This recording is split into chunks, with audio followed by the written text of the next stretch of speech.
Hey guys, we're in Santa Clara, California, hanging out at ELV Motors. You can't see because we're at the kind of sunset hour. Every once in a while I come across an electric bike that's just interesting. And that's how I would describe the Selene. This is from Emazing Bike. The last time I saw these was in late 2014, so it's been a while. Still in business, making lightweight, efficient, really interesting electric bikes. And what I love about it is that it's got a 10 magnet pedelec cadence sensor down here, in addition to a TMM4 torque sensor. So this is what you would see on like the Easy Motion bikes. But Easy Motion, despite being a huge company with a nicer looking battery, only gives you the TMM4 sensor, whereas Emazing Bike gives you both, and it creates a better feel. It's smooth, it's consistent, it doesn't have these like starts and stops. It actually starts more quickly than the TMM4 only. I think it's great. That's one of the things I really love about this bike. You'll notice that the tubing is really unique here. There's this opening point to get to the battery, and then this square down here. At first I was like, well, why is there, it's kind of turns from a tubular design to this square, and that's because the controller's in there. So this is purpose built. Most of the wires are internally routed. Looks really clean. Comes in 3 different colors. We've got the red here, but there's also black and white. Awesome kickstand, adjustable length. They kept it out of the way of these crank arms so you can pedal backwards, or if you're backing it out of a garage, no problem. 180 millimeter disc brakes, Tektro Novella, front and rear. They are mechanical, so you don't get adjustable reach levers, but I mean, this is still pretty good. We've got ergonomic grips here. They can also twist, like you see me doing here, because they are not locking. But again, you know, they're trying to cut down on the costs a little bit. It does have a twist throttle in addition to pedal assist, but it's kind of awkward the way to get it to work. You have to use it in level 5 pedal assist. It doesn't override the other levels, and you have to pedal for a moment in order to activate it. So it's a little funky, but hey, at least it's there. Reflective sidewall stripes on these tires. These are Maxxis Gypsy. They've got silk shield, so that's puncture protection. Again, just the safety element there is crucial to me. In addition to having regular reflectors, there are no integrated lights, which is an area for possible improvement, but they're trying to keep the price point low. Some of the other highlights here are double-walled rims with reinforcement eyelets, adjustable nipples. These are 13 gauge spokes, a little bit thicker on the rear, 14 up front, going to be a little bit more comfortable, a little flexier, and a lot of your weight is towards the back. Although they've brought some of the battery weight right here relatively low, fairly center, but they're still achieving what I would call a step-through design as opposed to a mid-step. It's just low enough that you can get your foot through there, stand over this thing, no problem. I'm on the small size frame. It does come in 3 sizes. This one's 17, so I'm only guessing, but I think the other sizes are 19 and 21, just going off of what I see from other mainstream manufacturers. These guys are really connected in Asia. The founders of the company, I was hanging out with them earlier. I spoke with Janet, and you know, she really doesn't speak the best English. Like, they definitely speak Mandarin and maybe some other languages. They're very smart, you know, talking to them. It's like, oh, you know, they have these connections. They talk about Asia, the influence, and who the frame builders are. It's really cool. So, you know, they're trying to offer something unique at a value price point here. This is $2,000. Probably get it a little cheaper from your dealer. This version that we're looking at here has a 350 watt internally geared motor, and I listed the manufacturer back at the website. There's no stamp or anything on this. It's some other company, but it's relatively quiet. It performs like many of the other internally geared hub motors. Lightweight, compact. It hides behind the disc brake rotor and that cluster. 13 to, I believe, 34 teeth on that, so you get the mega range from Shimano that gives you better climbing power if you need it. Hub motors aren't quite as efficient as mid-drives, but they also don't interfere with your pedaling. You're not going to grind gears. I love that they've got a slap guard. They've even got a little bit of a chain cover guide thing that will just keep that chain from flopping off if you go over bumpy terrain. Aluminum alloy bash guard or chain ring guard. 170 millimeter FSA tempo cranks. I don't love the pedals. They're just kind of cheap and, you know, plastic with rubber. You can slip off the rubber a little bit easily, especially if you're in the rain, wet conditions.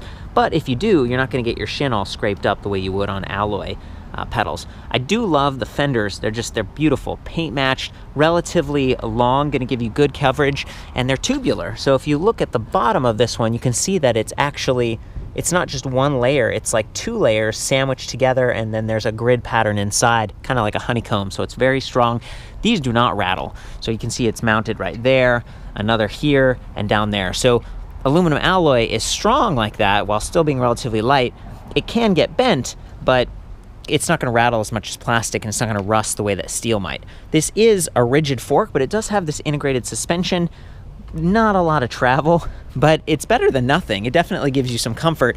And we've got an adjustable angle stem here, 0 to 60 degrees, 2 10mm stacks, 1 5mm, just brings the whole thing up. And then again, you can dial it back if you need to. 27.2mm seat post, so you could replace that with a thud buster if you wanted, but keep in mind, it's gonna add a few inches. So if you're someone who's really short or just wants to have this, feet on the ground sort of mounting position, even when you're sitting on the saddle, you can bring it way down, and it doesn't really collide with the rack if you slide the saddle forward. So it's a great setup. See these extra long support arms here to get that rack back towards the rear.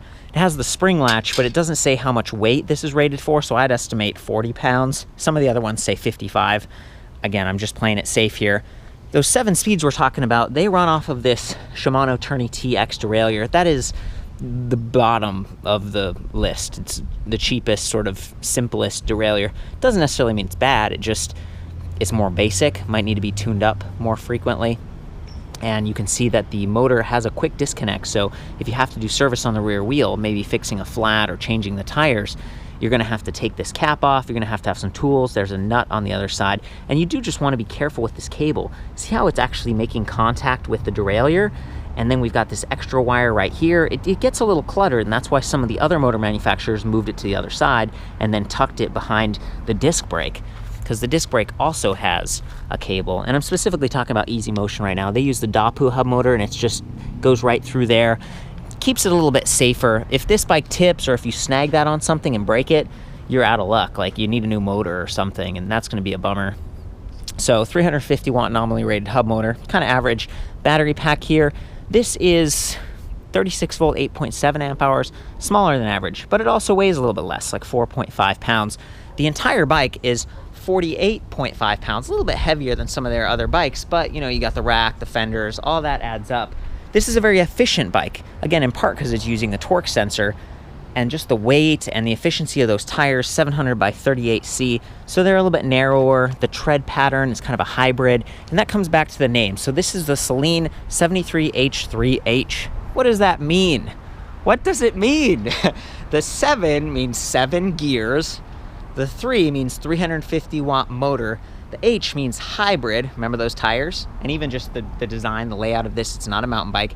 And then I think we have another 3, that's 36 volt battery, and then another H, and that's high-tech battery. Okay, so high-tech, that's what they're talking about here. It looks a little bit nicer, it's black. Some of their older batteries were, silver, they didn't blend in as nice. I still don't think this is the prettiest design, but, it supposedly keeps a little cheaper. I also don't think $2,000 is that cheap, but for a bike that you get at dealers that comes with like a 5-year warranty, it's sort of an enhanced warranty. Like, not all of these components get 5 years.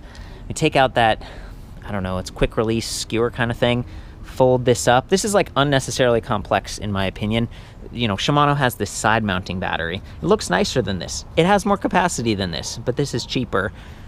I don't know. You can get $2,500 bikes with some of these nicer drive systems. So to spend $2,000 on something like this, I don't know, some of the geometry, like the reach is nice, the adjustability, the comfort of that suspension post. If you like the way this looks, or if you have access to this, this is still a really nice riding bike, and it has a throttle, whereas a lot of the mid-drives don't. That's what differentiates this. So anyway, here is the charger. You'll notice that there's this dongle adapter thing, right? So guess what? You have to keep that in order to charge the battery off the bike. I'm gonna try to pull it off. There we go, sweet. So let's pretend that you're charging this as is. You don't want to take the battery off the bike. Well, you have to unlock this every time. You can't reach the charger without folding this up. So every time you park, you're gonna have to do this at least. Plug it in like that, you're charging. Great, awesome. Well, what if you want to charge this up at the office or inside? You want to take it off. Okay, that makes sense. Let's try to do that. I got the keys here, and trying to be careful. Get this inserted, turn it, okay, good. Carefully lift up. Now we've got the battery off the bike. There isn't really a handle on it, but it's like a heavy water bottle. It's a little bit of, feels pretty solid. There's the base, 36 volt, 8.7 amp hours. TD High Tech is the manufacturer, and They say Panasonic cells, which is like a premium name brand cell that a lot of companies reference. But now I can't just plug it in. See, the plug is right there on the base of the mount. So now that's where you need this fancy cup thing, you know, and somehow set it in there like that. So that's annoying and easier to lose. It's not the best design in my opinion, and that's part of why I think this bike should be a little bit cheaper, and why I think it is. You go to a lot of dealers, yeah, MSRP is $2,000, but you're gonna be able to buy this bike for a little bit less than that. Okay, so that's it. We seal this back up, close this, get the pin in again. There we go. It's unique design, but unique doesn't necessarily mean better. At least this is going to create a little bit more stiffness in the frame. Sometimes with those other wave mid-step frames, you feel frame flex, and this one doesn't flex as much. So, you know, I'm trying to be honest with you guys, but it's not all bad. We hold the mode button for a couple seconds, maybe a couple more seconds. There we go. Okay, so we've got battery level, 4 ticks, not great, and when you really do the power, it can drop down because it's a voltage indicator. Clock over there, can set that up if you need to. Assist, it starts in level 1, there is no 0. You go up to level 5, this is throttle mode.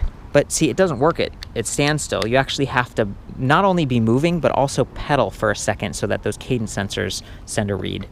And there's speed in miles per hour, we can change that to kilometers. Odometer, and then if we press mode, trip mode.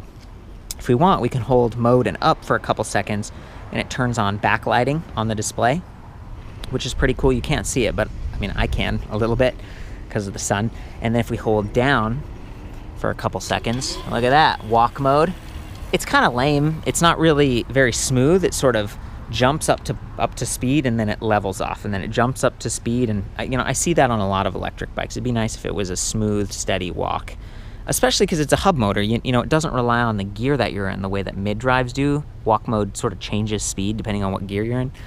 Anyway, and then if we hold up and down simultaneously, we get into the settings. So we can set the clock and hit mode, and then we can set the top speed. So you can actually lower the top speed. The maximum is 20 miles per hour, but you can take it down to like 10, 15 miles per hour if you want to be a little safer, slower. And then down here we can change from miles to kilometers, and then the wheel diameter. 700C, that's equivalent of about 28. That's the correct setting here. Okay, and then it looks like 1, 2, 3, oh, that's brightness. The last one is brightness on backlighting. So I'm gonna hold mode again. We exit the settings, and we're done. That's it. So we got the display right there. We've got the button pad within reach. This is it's using like kind of proven but old school technology. And there's nothing wrong with that. I really think these bikes did a great job, and they are one of my favorites from that time period several years ago. Bike hasn't changed a whole lot, but that's where it's like, well, maybe it should be just a little bit cheaper. Go ahead and kick this kickstand up. Also, Emazing bikes, they aren't sold all over the place. It's mostly California, Oregon, and Seattle. I think they have like 20 dealers or something. So you might have to look around if you want this bike, or maybe one of the shops will sell it to you online. I'm in assist level 1. It's just super smooth, really quiet right now. And I like that. I'm not getting out of control, not going too fast. I can steer around that couple with their dog easily. I'm gonna arrow up now. Oh, get that suspension fork going. It really doesn't give you that much, there's just not a lot of travel. Okay, I'm gonna arrow up to level 4. Now we're gonna see if we can hear that. Just a second here.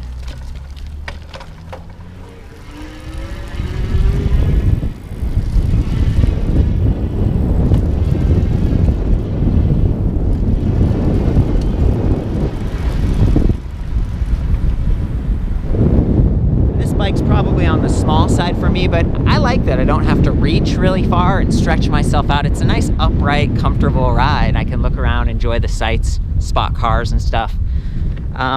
Yeah, but the torque sensor, I really notice it. So like right now I'm gonna pedal very softly.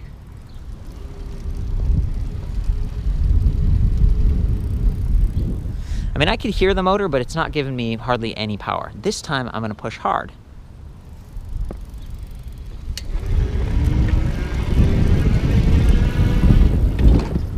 It's a big difference. It's very noticeable. And while I was doing that, I wasn't paying attention. I was pedaling, and I hit my knee on that little skewer thing, it does not feel good. I would be careful of that. It's not like super wide or anything. It's just, I don't know, with electric bikes, sometimes there's the fatter down tube, top tube stuff going on. And yeah, I clipped that. And this reminds me, I also noticed that because there's this larger diameter wheel, the 28 inches, it's efficient. It's going to roll smoothly. It's going to coast over cracks instead of falling down into them. This is road bike size. But when you turn, because of how close that fender gets to the pedals, check this out here. So if my foot was positioned on that pedal and I'm turning, it's very close. I don't want to exaggerate here, but look at that. Depending on where your foot is and how you're turning, I've actually snagged my foot a little bit. And I'm a little large for this particular frame. Just something to keep in mind. Now I'm going to try to demonstrate throttle mode. So that is level 5. Again, it's not going to work at all until I pedal for a second. There we go.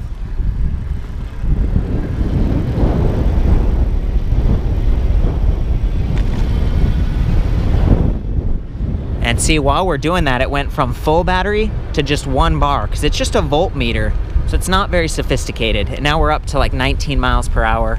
It took us, about 1 neighborhood block to get up to 19. So this is not super powerful, but you can expect a little bit better range because it's more of a battery sipper than, this high-powered, like taking you up hills. You're gonna have to like pedal along with this bike to get a little bit of extra support.